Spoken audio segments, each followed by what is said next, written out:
சென்னை பட்டினப்பாக்கத்தில் உள்ள டாஸ்மாக் கடையை மூடக்கோரி தொடர்ந்து 5வது நாளாக போராட்டம் நடைபெற்றது. சென்னை பட்டினப்பாக்கம் பகுதியில் வழிப்பறி சம்பவத்தில் நந்தினி என்ற ஆசிரியை உயிரிழந்தார்.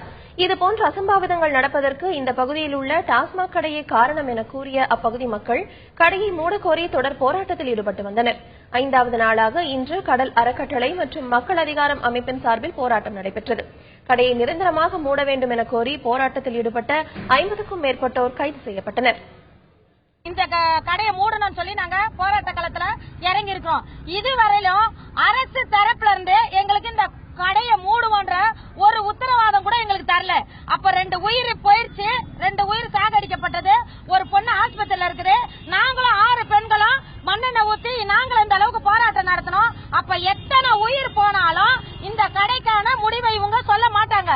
அவங்க சொல்லாத வரலையும் எங்களுடைய போராட்டம் தொடரும். இதேபோல் பட்டினப்பாக்கம் பகுதியில் உள்ள டாஸ்மாக் கடை அகற்றக் கோரி பாஜக மகளிர் அணி சார்பில் முற்றுகை போராட்டம் நடைபெற்றது. தென் சென்னை மாவட்ட தலைவர் டால்பின் ஸ்ரீதர் தலைமையில் நடைபெற்ற இந்த ஆர்ப்பாட்டத்தில் கலந்து கொண்டவர்கள் கடையை மூடக்கோரி கோஷங்களை எழுப்பினர்.